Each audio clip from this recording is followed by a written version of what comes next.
90. Com uma gama limitada de atuação e um ego inflado, o ícone das cenas de ação de rabo de cavalo conseguiu se tornar um dos nomes mais conhecidos de Hollywood. No auge da sua fama, ele dividiu a tela com uma série de renomados astros de Hollywood e atores coadjuvantes, muitos dos quais, desde então, revelaram histórias loucas sobre o comportamento exagerado, muitas vezes dramático e ocasionalmente violento de Seagal nos bastidores. Além de sua carreira em Hollywood, Seagal teve ligações com a máfia e Vladimir Putin.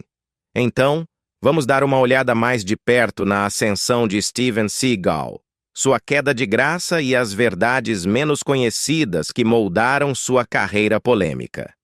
Steve, a diva dos bastidores.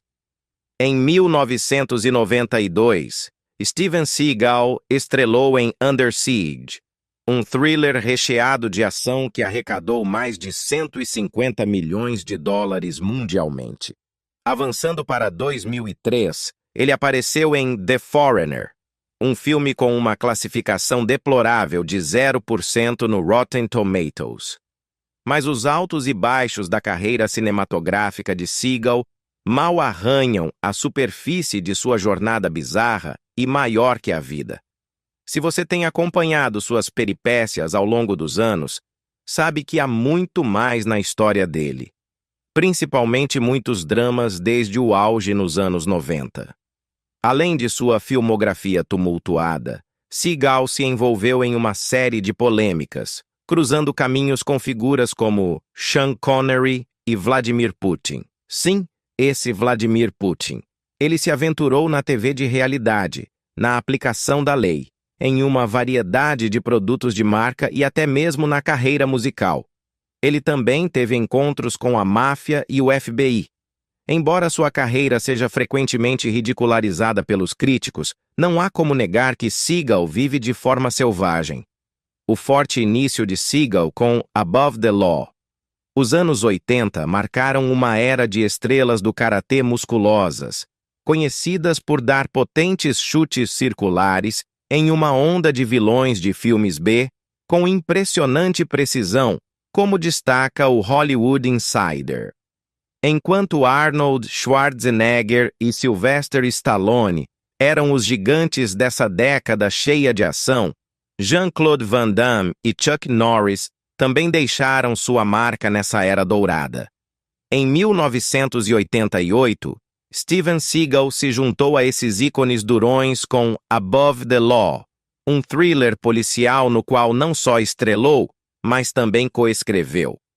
Seagal interpreta Nico Toscani, um ex-agente da CIA que usa sua expertise em artes marciais para ajudar a polícia de Chicago a desmantelar um cartel de drogas fortemente armado.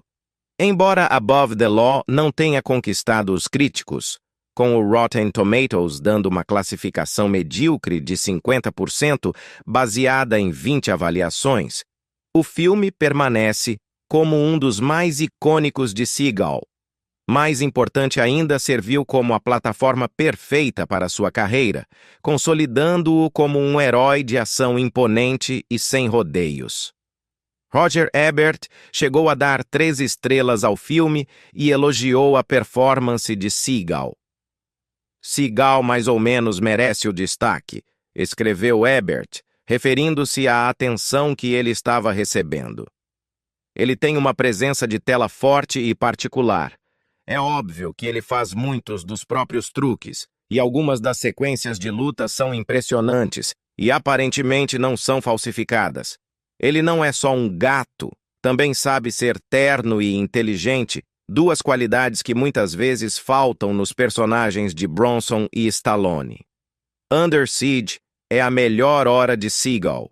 O filme de estreia de Steven Seagal, Above the Law, o lançou para os holofotes em 1988, um marco que deveria ter marcado o início de algo grande. Infelizmente, esse sucesso coincidiu com o declínio do gênero de filmes B de ação, que já começava a perder força. No início dos anos 90, quando a ascensão de Seagal parecia imparável, a febre dos filmes de ação já começava a diminuir. Ainda assim, Seagal conseguiu um último triunfo no gênero com Under Siege em 1992. Nesse thriller de alta tensão, Seagal interpreta Casey Ryback, um ex-Navy SEAL que se tornou cozinheiro e deve frustrar os planos do terrorista William Stranix, Tommy Lee Jones, e seu cúmplice, o comandante Peter Creel, Gary Busey, depois que eles tomam o controle do USS Missouri. O que começa como uma tomada bem-sucedida logo se desmantela, enquanto Ryback elimina os terroristas um a um, até chegar a um confronto climático. Roger Ebert, em sua resenha de 3 estrelas, descreveu o filme de forma precisa como duro de matar no mar. Inicialmente cético, Ebert admitiu que logo foi conquistado pelas emoções inesperadas do filme. Ele elogiou os vilões, chamando-os de excepcionais, viles e delirantemente insanos. E elogiou a performance de Seagal, observando: ele faz um cozinheiro convincente, consegue acertar um alvo com uma faca de cortar carne a 20 passos. Até hoje, Under Siege continua sendo o filme mais aclamado pela crítica de Seagal, mantendo uma sólida classificação de 79% no Rotten Tomatoes. As habilidades marciais de Seagal sempre foram questionáveis. Desde o início, Steven Seagal construiu sua persona nas telas em torno de sua expertise em artes marciais. E quem acompanhou sua carreira sabe que ele não está apenas fingindo ser um lutador. Seagal possui faixa preta em Aikido, uma arte marcial relativamente moderna que ele frequentemente destaca como sua especialidade. No entanto, o Aikido nunca foi considerado uma arte marcial de alto prestígio por muitos praticantes. Como explica o Way of Martial Arts, o Aikido enfatiza a atenção plena e a defesa passiva em vez de uma ofensiva agressiva, o que o torna menos sobre subjugar oponentes perigosos e mais sobre redirecionar sua energia. Essa filosofia de harmonia e autodisciplina parece um pouco em desacordo com a imagem durona de Seagal. A maior parte das cenas de luta nas telas envolve ele desviando os atacantes com facilidade, refletindo o estilo defensivo do Aikido, em vez de entrar em combate direto. O Way of Martial Arts observa que, embora o Aikido possa ser eficaz, ele é geralmente mais útil contra oponentes que não têm treinamento em outras formas de combate. Por anos, a legitimidade das habilidades marciais de Seagal foi questionada dentro da comunidade. De fato, uma edição de 1992 da Black Belt Magazine relatou um esforço de um grupo de mestres de karatê e kickboxing para desafiar Seagal para uma luta, tentando expô-lo como um fraudulento. Esse desafio aconteceu na mesma época do lançamento de Under Siege, mas o aguardado confronto nunca se concretizou. Ele é extremamente difícil de trabalhar. Steven Seagal ganhou a reputação de ser um dos colegas de trabalho mais difíceis de Hollywood, segundo vários atores. Durante as gravações de Executive Decision, Seagal teria ficado furioso com seu colega de cena, John Leguizamo, e supostamente o empurrou contra uma parede em um acesso de raiva. O comportamento difícil de Seagal não se limitou aos sets de filmagem. Durante sua participação como apresentador no Saturday Night Live, em 1991, ele aparentemente teve vários desentendimentos com o elenco e a equipe, frequentemente criticando-os. Tim Meadows lembrou que Seagal não entendia que não se pode chamar alguém de estúpido na quarta-feira e esperar que a pessoa continue escrevendo para você até sábado. David Spade, que já estava no programa há 6 anos, classificou Seagal como o pior apresentador com quem ele já trabalhou, citando sua falta de senso de humor. Julia Sweeney recordou um momento particularmente desconfortável, quando Seagal insistiu para fazer um esboço no qual ele interpretava um terapeuta que queria dormir com uma sobrevivente de estupro. Suas atitudes acabaram levando à sua proibição de apresentar o programa novamente. A natureza exigente de Seagal não se limitava apenas às suas relações com atores e roteiristas. Durante as filmagens de The Glimmer Man, Stephen Tobolowsky interpretava um serial killer que deveria encontrar seu fim pelas mãos de Seagal. No entanto, Seagal declarou que matar personagens na tela era ruim para seu karma. Pensando rápido, Tobolowsky sugeriu uma nova ideia, dizendo que o personagem de Seagal poderia poupar o vilão para que ele pudesse se reencarnar como um ser mais pacífico. Seagal aceitou a sugestão e a cena seguiu conforme o planejado. No entanto, Seagal improvisou uma frase que desviou o rumo da cena. "Graças a Deus eu não matei aquele cara." Como resultado, Tobolowsky teve que gravar algumas falas para explicar como seu personagem, aparentemente morto, havia milagrosamente sobrevivido. Algo digno de um filme de terror ruim. No final, essas falas não entraram na versão final. O desastre de Seagal no SNL. Considerando os prazos apertados, o número de esquetes que precisam ser escritos a cada semana e os talentos cômicos imprevisíveis dos apresentadores famosos, é um milagre que Saturday Night Live consiga entregar tantas risadas como consegue. De vez em quando, o programa é agraciado com uma força cômica natural, como Tom Hanks ou Steve Martin, que lideram o elenco em um conjunto hilário de esquetes. Mas, em abril de 1991, houve Steven Seagal, um apresentador que, segundo o Mental Floss, é frequentemente considerado o pior da longa história do programa. Após anos de apresentadores convidados variados, Seagal ainda mantém a dúvida honorária de ser o menos bem-sucedido. No livro Live from New York, The Complete, Uncensored History of Saturday Night Live as Told by its Stars, Writers and Guests, Tom Shales descreve Seagal como quase impossível de trabalhar.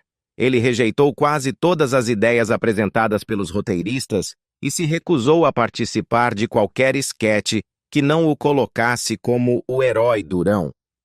Além disso, Seagal se encarregou de apresentar seus próprios conceitos de esquetes, muitos dos quais, segundo Julia Sweeney, eram tão horríveis, tão absurdamente ruins, que parecia que estávamos em um programa do Candid Camera.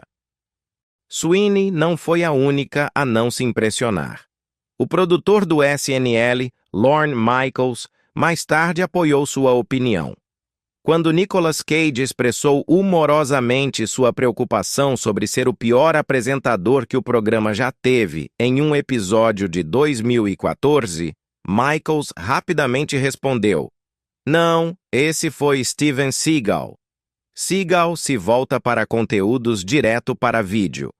Steven Seagal deixou sua marca em Hollywood com sucessos repletos de ação, como Above the Law em 1888 e Under Siege em 1992, consolidando seu lugar como uma figura de destaque nos filmes de ação B. Porém, seus projetos posteriores não conseguiram entregar o mesmo impacto. Embora tenha ganhado alguma atenção ao interpretar Rogério Torres, um ex-aliado que se torna vilão, em Machete de 2010, esse foi um dos raros momentos que lembraram o público de seu carisma mais cedo. O filme, uma mistura de diversão exagerada e drama intencionalmente exagerado, obteve uma sólida classificação de 71% no Rotten Tomatoes, um ponto alto refrescante em sua carreira posterior. Antes de Machete, no entanto, Seagal havia se afastado consideravelmente do cinema mainstream, mergulhando de cabeça no mundo das produções direto para vídeo.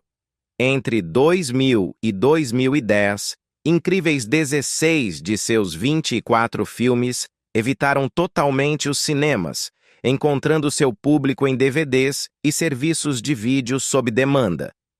Não é surpresa que esses filmes fossem marcados por orçamentos baixos, roteiros sem inspiração e tropos excessivamente familiares. Muitos dependiam de cenários cansados, como armazéns mal iluminados, capangas genéricos e um número limitado de armas de adereço, deixando pouco espaço para a originalidade. Um destaque dessa era, embora não pelos motivos certos, foi Black Dawn. O filme chamou atenção quando Seagal supostamente abandonou o set no meio da produção, fazendo o público especular sobre o caos nos bastidores. Seagal lança filmes ruins. Mudar para uma carreira de filmes direto para vídeo pode não soar como realização cinematográfica. Mas a recente incursão de Steven Seagal nesse mundo atingiu novos níveis de absurdidade. Nem os orçamentos mais apertados e as capas de filmes mais preguiçosas conseguem prepará-lo para o quão hilariamente ruins seus filmes se tornaram. O verdadeiro desafio está em chamar atenção para esses desastres cinematográficos, já que eles, em sua maioria, passaram despercebidos, escapando tanto do olhar crítico quanto da avaliação de agregadores de resenhas como o Rotten Tomatoes. Mas uma coisa é clara ao olhar para as capas dos filmes. Seagal, com seu característico cavanhaque preto e uma expressão carrancuda, geralmente posando de maneira ameaçadora na frente de uma explosão tão exagerada quanto o próprio filme. Enquanto a maioria desses filmes é amplamente esquecida, alguns se destacam por todos os motivos errados. Out for a Kill, por exemplo, apresenta Seagal supostamente gerenciando toda uma cena de luta enquanto está sentado, um ato de preguiça tão flagrante que chega a ser quase impressionante. E tem também Sniper, Special Ops, que, apesar de seu título cheio de ação, falha completamente em entreter, com John Noonan do Film Inc. resumindo-o como uma grande decepção. E não podemos esquecer The Perfect Weapon, um filme tão desastroso que nem sequer tem uma avaliação dos críticos, apenas um lamentável 10% de aprovação do público no Rotten Tomatoes. Seagal interpreta um ditador futurista em um mundo distópico, com uma reviravolta tão absurda que provavelmente é melhor não revelar, para não estragar a diversão de ver o quão ridiculamente ruim ele realmente é. Seu relacionamento estranho com o UFC. Em fevereiro de 2011, os fãs do UFC foram agraciados com um espetáculo histórico quando o campeão dos médios, Anderson Silva, enfrentou Vitor Belfort. Na época, Silva era considerado o maior artista marcial misto do mundo.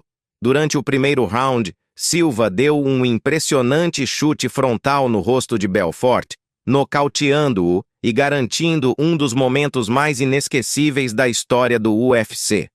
Apenas dias depois, Steven Seagal apareceu e assumiu total crédito. Seagal afirmou com ousadia que havia ensinado a Silva o famoso chute frontal, chegando até a dizer que ele foi o inventor do golpe.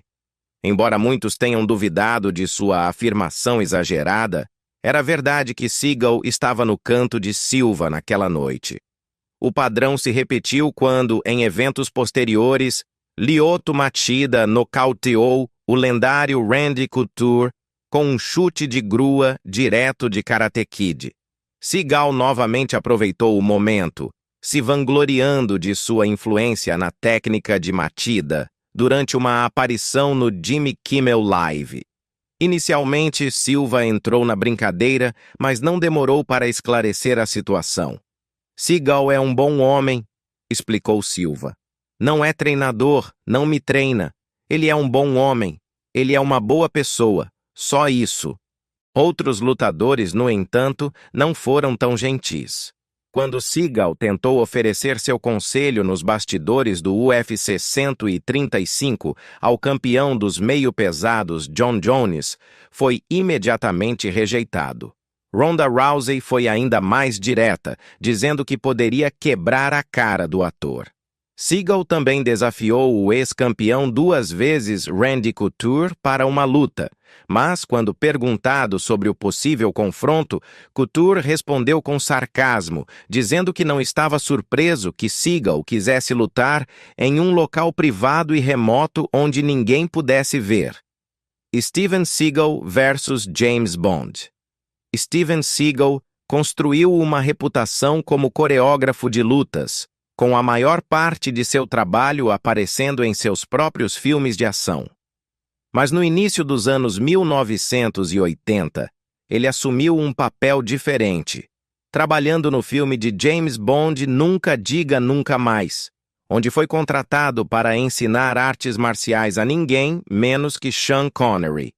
Naquela época, Connery já era habilidoso em karaté, possuindo um cinturão preto honorário de 3º grau, fruto de seu treinamento para o filme de Bond de 1967, 007, contra a chantagem atômica. No entanto, para sua 7ª aparição como o icônico espião, ele precisaria dominar o Aikido. Seagal trabalhou com Connery em técnicas como manipulação de articulações e derrubadas de oponentes. No começo, as aulas ocorreram sem problemas. Confiante em sua experiência em artes marciais, Connery brincou: "Fiquei um pouco convencido porque achei que sabia o que estava fazendo." Essa confiança logo levou a um incidente infeliz quando Seagal, aparentemente frustrado com a autossuficiência de Connery, teria pegado o braço do ator e quebrado seu pulso. Apesar da dor, Connery continuou com seu treinamento, sem perceber a gravidade de sua lesão até o final dos anos 1990. Sua capacidade de seguir em frente com o pulso quebrado é um testemunho de sua lendária resistência.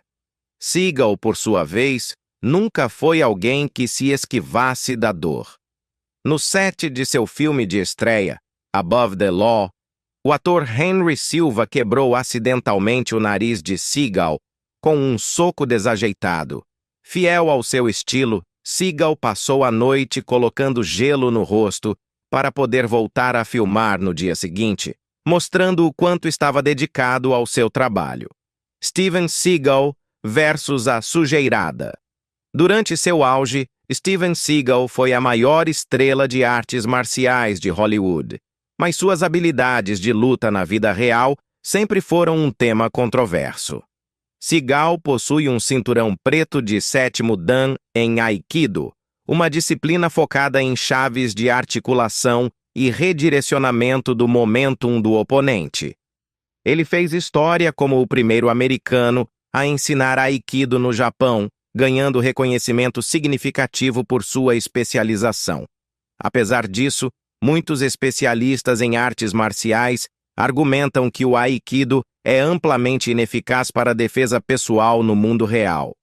O analista de lutas Jack Slack aponta que as técnicas de Aikido só funcionam quando um oponente avança diretamente contra você, um cenário que a maioria dos lutadores habilidosos vai evitar intencionalmente. O comentarista do UFC Joe Rogan foi ainda mais direto ao descartar o Aikido, dizendo que nunca funcionaria contra um lutador treinado. Apesar dessas críticas, Seagal frequentemente se gabava de sua capacidade de derrotar qualquer um, em qualquer lugar, a qualquer momento. Sua bravata o levou até a fazer declarações ousadas e controversas sobre lendas das artes marciais como Bruce Lee e Chuck Norris, além de críticas ao karaté de contato completo. Seus comentários não agradaram Bob Wall, um ator, cinturão negro de alto nível e amigo próximo de Lee e Norris. Wall, que tinha anos de experiência em torneios, ficou particularmente desiludido com a atitude arrogante de Seagal e decidiu desafiá-lo. Wall reuniu um grupo conhecido como a Sujeirada, composto por campeões de kickboxing e karaté como Benny Urquidez, Bill Wallace e Howard Jackson. Suas motivações variavam desde querer expor Seagal como um fraudador, até buscar vingança pelas críticas e acusações de que ele havia machucado dublês durante as filmagens. Para chamar a atenção de Seagal, a sujeirada levou seu desafio a público, publicando-o em revistas de artes marciais como Preview e Black Belt. Apesar dos melhores esforços, o confronto nunca aconteceu. Quando Seagal finalmente se encontrou com Wall, ele teria se desculpado por suas declarações anteriores, a vez em que Steven Seagal foi imobilizado. Embora Steven Seagal nunca tenha enfrentado Bob Wall em uma luta, rumores sugerem que ele teve um encontro mais memorável com a lenda das artes marciais, judo, Gene LeBell. LeBell, um verdadeiro ícone no mundo das artes marciais, dominou uma série de estilos de luta, desde o taekwondo até o boxe, mas sua verdadeira especialidade está no grappling, particularmente no judô e no jiu-jitsu. Com 2 títulos nacionais de judô na categoria peso pesado, as credenciais de LeBell são difíceis de superar. Ele até ensinou Bruce Lee técnicas de grappling e foi mentor da estrela do UFC, Ronda Rousey. LeBell também é conhecido por seu papel na primeira luta de MMA televisionada na história dos Estados Unidos em 1963, quando exibiu seu jogo de solo contra o boxeador Milo Savage. Além de seu domínio nas artes marciais, LeBell teve uma carreira extensa como ator e dublê, com aparições em mais de 1000 filmes e programas de TV. Ele também foi o coreógrafo de lutas do filme Out for Justice, de Seagal. Durante as filmagens, Seagal teria se gabado dizendo que ninguém poderia nocauteá-lo ou imobilizá-lo até perder a consciência, alegando ter uma técnica especial para evitar ser submetido. Gene, que não costuma recuar de um desafio, aceitou a aposta de Seagal, levando a um confronto improvisado entre os dois. Em poucos segundos, LeBell colocou Seagal em um rear naked choke, estrangulamento por trás. Segundo relatos, Seagal, em uma tentativa desesperada de escapar, recorreu a um golpe baixo, um golpe de karatê na virilha de LeBell. Apesar do golpe sujo, LeBell manteve-se firme, fazendo Seagal perder a consciência. Para agravar ainda mais a situação, Seagal teria tido uma reação corporal constrangedora, algo que LeBell atribui à refeição pesada de Seagal antes da luta. Embora Seagal negue o incidente, LeBell, frequentemente chamado de padrinho do grappling, afirmou repetidamente que as habilidades de luta de Seagal estavam longe de ser tão formidáveis quanto ele alegava. Steven Seagal versus a máfia. Steven Seagal não é estranho a enfrentar vilões, seja em seus filmes cheios de ação ou como aconteceu na vida real. Nos anos 1990, Seagal se associou ao produtor Julius R. Nasso, resultando em uma série de filmes de sucesso. No entanto, a parceria deles tomou um rumo negativo em 2000, levando a uma queda amarga. As coisas então tomaram um rumo perigoso quando a família criminosa Gambino se envolveu. Seagal se viu sendo escoltado até um restaurante em Brooklyn, onde teve um encontro cara a cara com Anthony "Sonny" Ciccone, um suposto capitão da notória família Gambino. Ciccone supostamente fez uma proposta que Seagal não poderia recusar. Ele exigiu que Seagal voltasse a trabalhar com Nasso e insistiu em um pagamento de $150 mil por cada filme que Seagal fizesse. Temendo por sua segurança, Seagal concordou, entregando $700 mil aos mafiosos. A gravidade da situação atingiu Seagal com força quando ele foi avisado de que falar fora de hora poderia ter consequências fatais. O escândalo veio à tona em 2003, quando o governo indiciou o suposto chefe do crime Peter Gotti e mais 16 pessoas por uma série de acusações. O depoimento de Seagal, combinado com conversas gravadas entre figuras como Ciccone e Nasso, expôs os esforços para intimidar o ator. Embora Nasso tenha alegado que Seagal lhe devia $500 mil por desistir de acordos cinematográficos, ele foi condenado a 1 ano de prisão federal. Em busca de restituição, Nasso processou Seagal por $60 milhões. Após sua liberação, Nasso e Seagal chegaram a um acordo confidencial, encerrando finalmente sua tumultuada batalha legal. O histórico de abusos de Seagal no set. A imagem de durão de Steven Seagal parece ser mais do que apenas um ato, já que seu comportamento no set frequentemente reflete a persona agressiva que ele interpreta nas telas. Um dos relatos mais infames vem de Sean Connery, que contou como Seagal quebrou seu pulso durante as filmagens de Nunca Diga Nunca Mais. Seagal estava servindo como coordenador de lutas no filme, e Connery compartilhou a história no programa The Tonight Show com Jay Leno, revelando que a lesão perdurou por anos, afetando sua mobilidade. No entanto, as atitudes de Seagal no set não se limitaram a lesões acidentais. O ator John Leguizamo compartilhou um encontro assustador do filme Executive Decision, 1996. Em uma entrevista ao AV Club, Leguizamo descreveu como Seagal chegou no set com uma atitude de superioridade, declarando-se a autoridade máxima. Quando Leguizamo riu do comentário, Seagal reagiu agressivamente, jogando-o contra uma parede de tijolos com um cotovelo que deixou Leguizamo sem fôlego no chão. A agressividade de Seagal não parou por aí. Supostamente, após descobrir que Leguizamo o havia zombado em seu romance gráfico Ghetto Clown, Seagal ameaçou o ator. Apesar da intimidação, Leguizamo permaneceu tranquilo, zombando abertamente da transformação de Seagal em um putz e uma diva egomaníaca. Leguizamo parece estar mais divertido do que assustado com o comportamento da estrela de artes marciais, sugerindo que os dias de Seagal nos tapetes vermelhos podem estar chegando ao fim. Os truques de policial de Seagal. Outro detalhe surpreendente, mas quase esperado sobre Steven Seagal é sua carreira como policial licenciado, algo que ele mostrou na série de TV Steven Seagal, Lawman. No entanto, as ações de Seagal como policial no programa estavam longe de ser típicas de um policiamento comunitário. Em um clipe promocional, Seagal afirma com orgulho: "Agora, minha equipe e eu estamos nos preparando para capturar um suspeito, Jesus Sánchez Llovera, procurado por crueldade contra animais. Dado o que sabemos sobre esse cara, achamos mais seguro chamar o SWAT. Vamos usar 2 veículos blindados para invadir o perímetro." A descrição parecia tão dramática quanto foi. E na prática, foi ainda mais extrema.